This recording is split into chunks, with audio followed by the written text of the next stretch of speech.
it crash? Will real estate crash under Trump, under Biden? Does it matter who's in? What's gonna happen if one stays, one comes back in? Do you care? Do you wanna know? Should we check it out? Should we see what the internet says? Should we see what economists say? Should we see what ChatGPT says? I say, why not? I say, let's get ahead of this. Let's dive into it.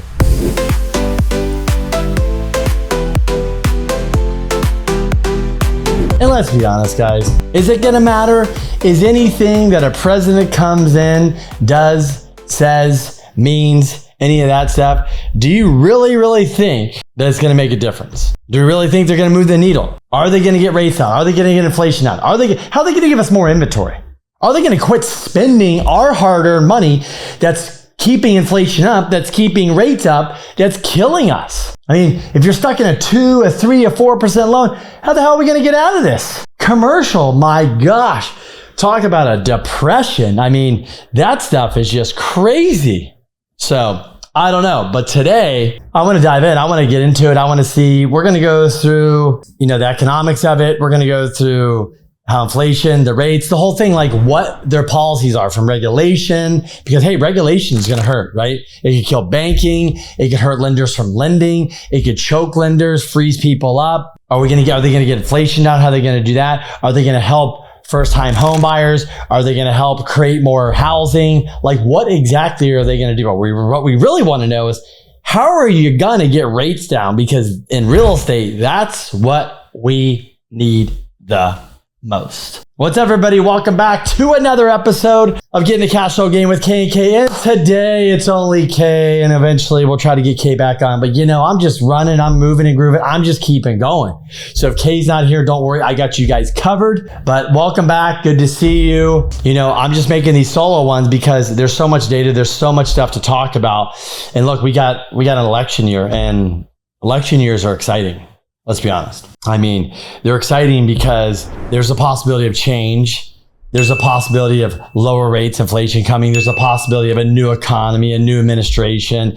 Even the old administration that stays in, it's like, don't you think they're going to make some changes? I don't know. But whoever you vote for, left, right, middle, it don't matter. Because you know why it don't matter, folks? Because every one of you, not every one of you, but if you're in the left, if you're in the middle, if you're in the right, if you don't vote, if you do vote, if you care, if you don't care, whatever the hell it is you believe in, it doesn't matter, because some of you are listening right now, you want to buy a property. Some of you listening right now own a property. Some of you listening right now own investment properties, or want to own more properties, or want to know what's going on, what's going to happen to your properties, what's going to happen to the real estate market. So it doesn't matter if you're left, right, center. You still own real estate, and we all have to deal with it. So if Biden gets in, or Trump gets in, or some third party alien from Mars comes in, right? Whatever. That's how ridiculous this is, because these are our only two options. I don't care.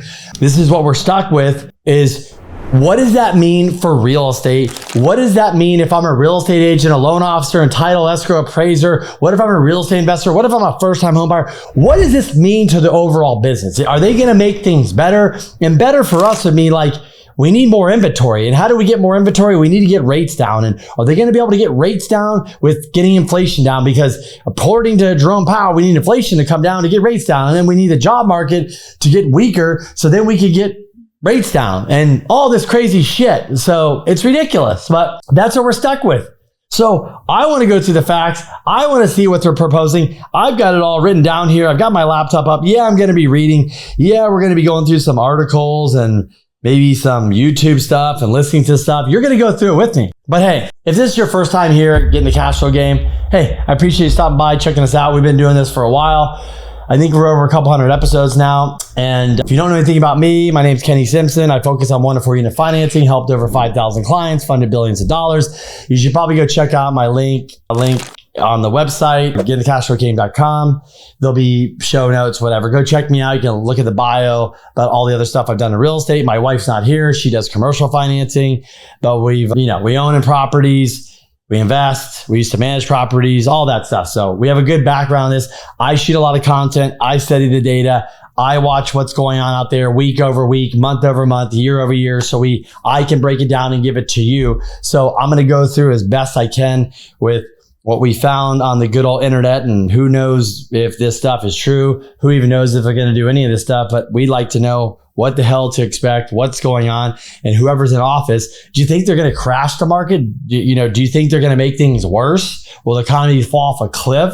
Will it get better? Do we really know? I don't know. So let's jump into it and let's get going. And by the way, before we get going, guys, if you're not following me on social, go check me out on social, Kenny B. Simpson. Also, I started a new YouTube channel. So if you want to get more details, more tactical on the home buying process, the real estate, I've got Kenny Simpson. Just go look me up, Kenny Simpson Mortgage. Go on YouTube. It's all really, some fun stuff there. Outside of this, some fun, new stuff. What's going on in the real estate market? Some fun, interesting stuff. VA, FHA loans, non-QM, all that stuff. I'm giving all the nuggets away. I'm giving it to you guys. I just want to be here to educate, help you guys out. But without further ado, let's jump into it. All right, so let's just figure this out. We got Biden, we got Trump, we got Biden. Who is better for the housing market? Who do you think is better for just the housing market? Because that's what we're talking about here. But when we talk about the housing market, what affects housing markets the most? The first thing, what does affect them? Well, it's pretty simple. We know by now, inventory affects it, buyer demand affects it, seller demand affects it, and then the big thing is interest rate affect it. And obviously, the economy and things like that could definitely affect it, but the economy and unemployment's booming right now, right? Technically booming. I don't know, whatever you want to call it. The stock market's up, housing's up, the commercial real estate market's in the toilet. That's because of interest rates. But you got full employment, housing prices are up, stock market's up, 401ks are up, people have a job, people are buying, but it's hard to qualify. Affordability is at an all-time low because of rates, right? So it's tough out there. So what makes sense, what doesn't make sense? Well, let's get in.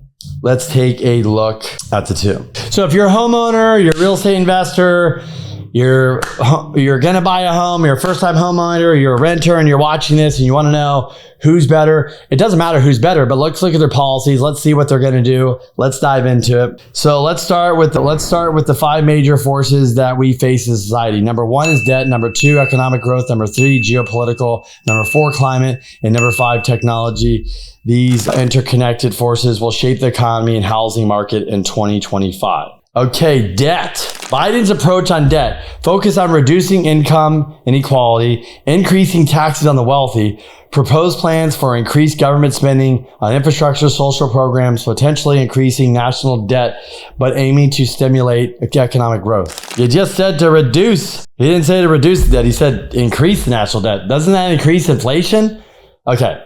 Trump, on the other hand, what's his approach? Emphasis on tax cut, particularly for corporations, high-income individuals, advocates for reduced government spending on social programs aiming to control national debt by limiting exposure. Well, that's their two choices. So they're literally opposite. One wants to spend and tax. The other one wants to cut tax. The other one wants to stop spending. Do you think they'll actually do it? I don't know. Economic growth. Biden's approach.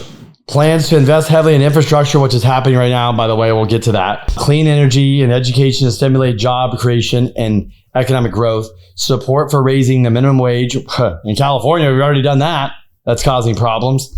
And expanding worker protection, which could boost consumer spending, but may face opposition from businesses. Trump's approach on economic growth. Focus on deregulation and tax cuts to stimulate businesses, investment, and economic growth. Advocates for stronger emphasis on energy independence, particularly through fossil fuels, aiming to boost economic activity and job creation. Trump says 21% is too much and will bring it down to 20%. That's the tax. Meanwhile, Biden says 21% is not nearly enough. He wants to raise the tax on the corporations to 28%.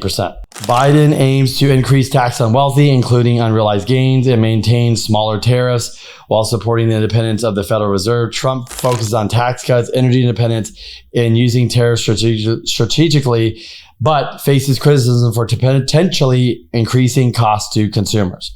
All right, so let's back the train up here. The debt's out of control. We know that, guys. If they keep spending more money than we make in, that's inflationary. Doesn't matter who does it. So they could both be lying in these statements. One says they are, one says they're not. But if they keep spending, it's inflationary. It's not going to help the debt come back down. That's number one. Number two, economic growth.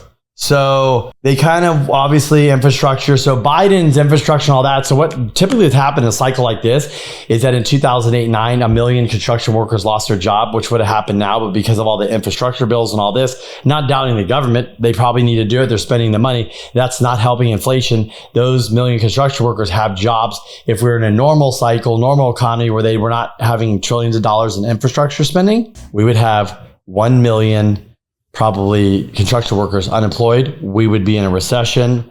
We would have a completely different probably economy. Rates would already be cut. So think about that. So as we keep spending money, infrastructure, and doing all this stuff, doesn't matter who does it, it's going to keep inflation high. Tax cuts do help. Obviously, lower taxes for individuals and corporations. That spurs spending. That spurs hiring. That spurs, let's get this deals winning. If you have too high of taxes, that means corporations pull back on spending like marketing and infrastructure and things like that, hiring.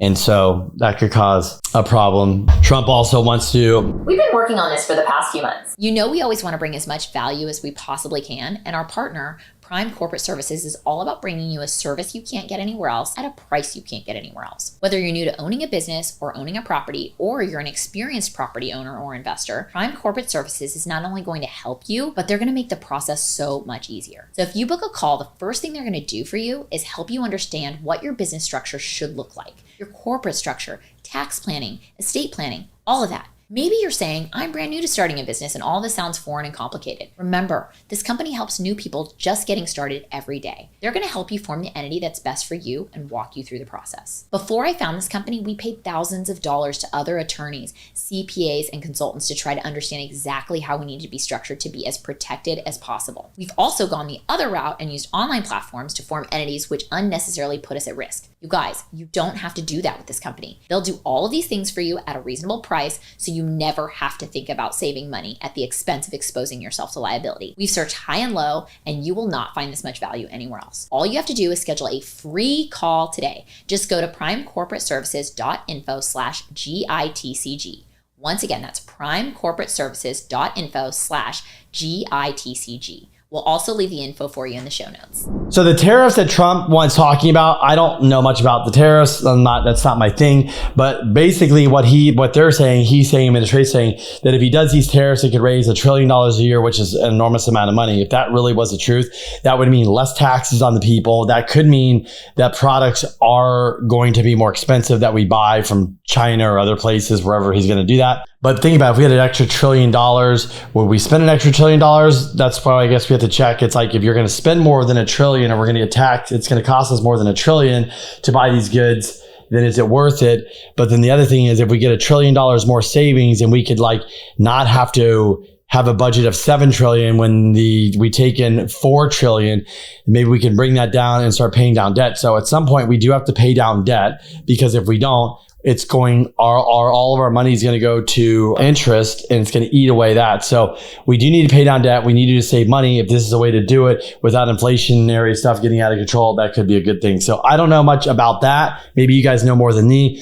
But this is a balancing act, right? Like it's anything, running a job, running your household, it's give and take. So we have to see. Geopoliticals, Biden, emphasis on rebuilding alliances and engaging in multilateral trade agreements, focus on diplomatic approaches and sanctions to address international conflicts and promote global stability. What did he say? Just kidding. That sounds okay.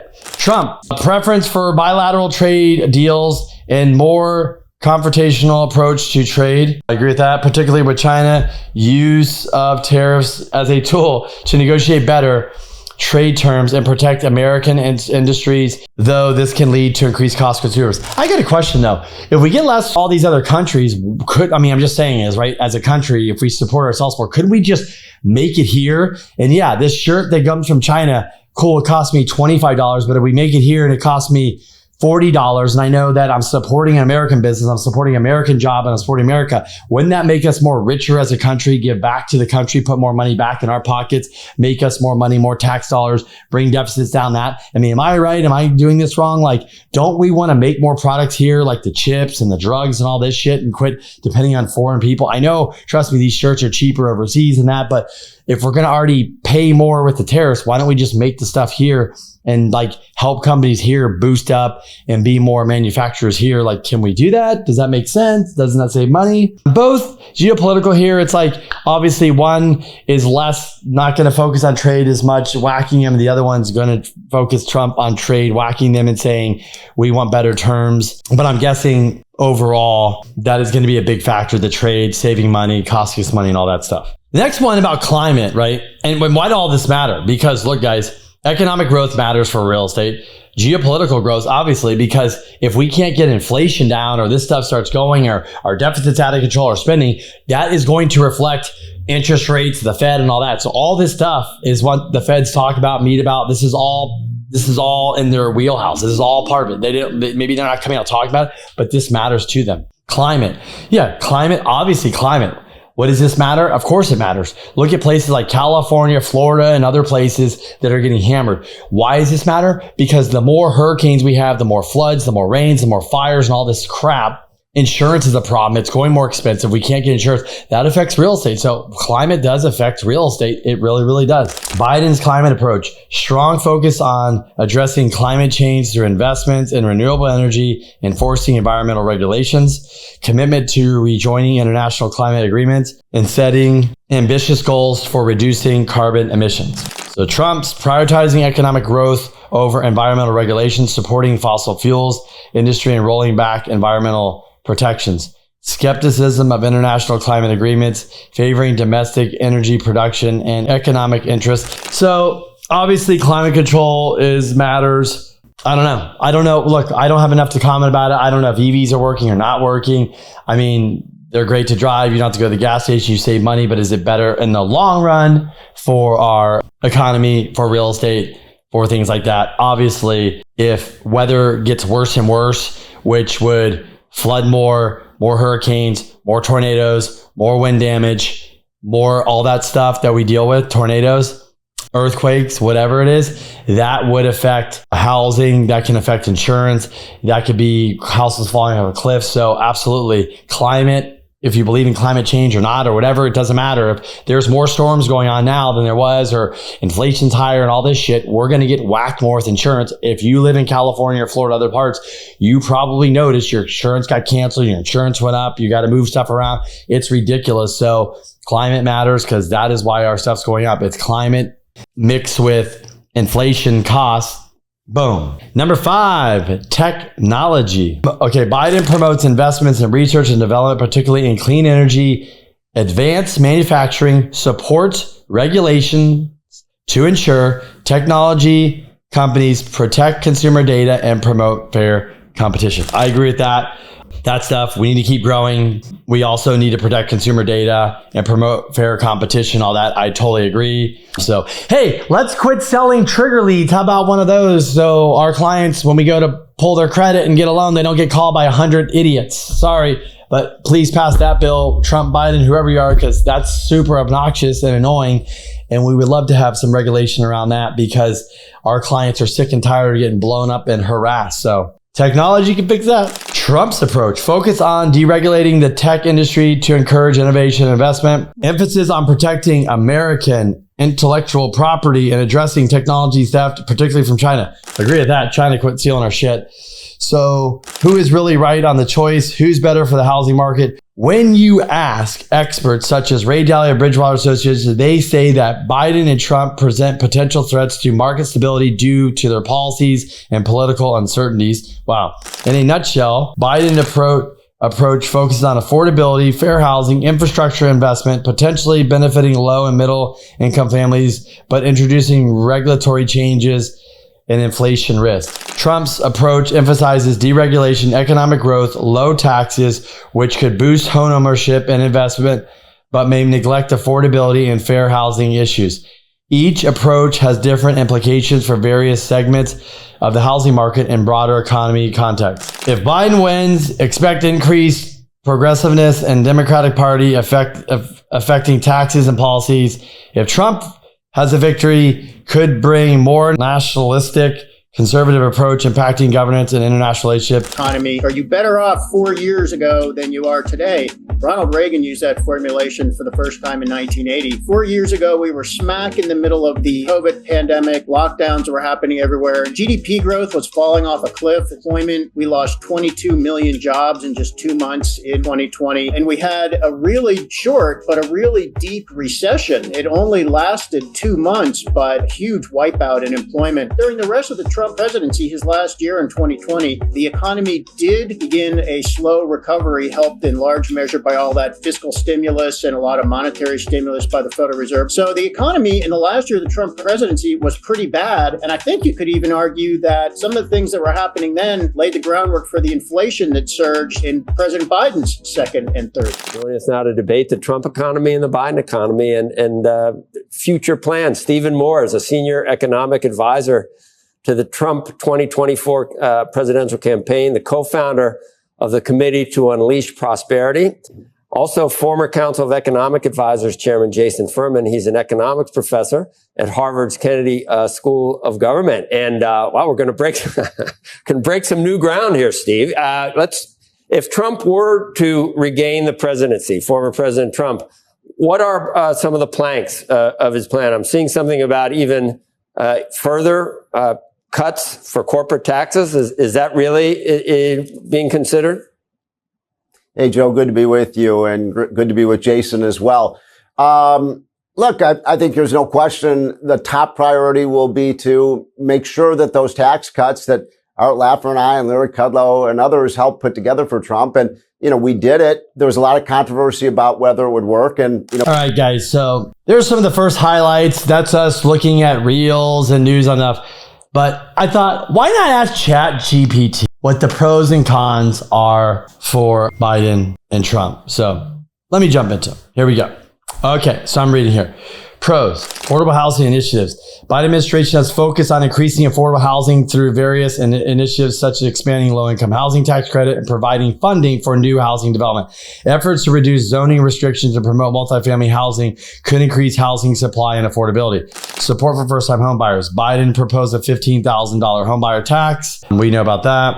Fair housing policies, emphasis on enforcing fair housing laws and combating discrimination policies, potentially creating more equitable housing market. I don't think that's going to do anything. Infrastructure spending, investment infrastructure could boost property values in certain areas, improve overall conditions. Maybe. Cons, regulatory impact, increased regulatory and compliance costs for developers could slow down new housing construction, potentially limit supply. That's already happening. That's because of, honestly, the biggest thing there is interest rates, and then trying to get lending for construction is just a no-go. Potential increase in capital gains and change to 1031 could impact real estate investors and market dynamics. Yeah. If you do something capital gains or you mess with 1031s, which I don't think they'll have a chance or do, that would majorly impact already a painful, terrible depression of a commercial market. Significant government spending might contribute to inflationary pressures, potentially increasing mortgage rates and housing costs. Absolutely. If we keep printing money, giving away money, free programs, this, and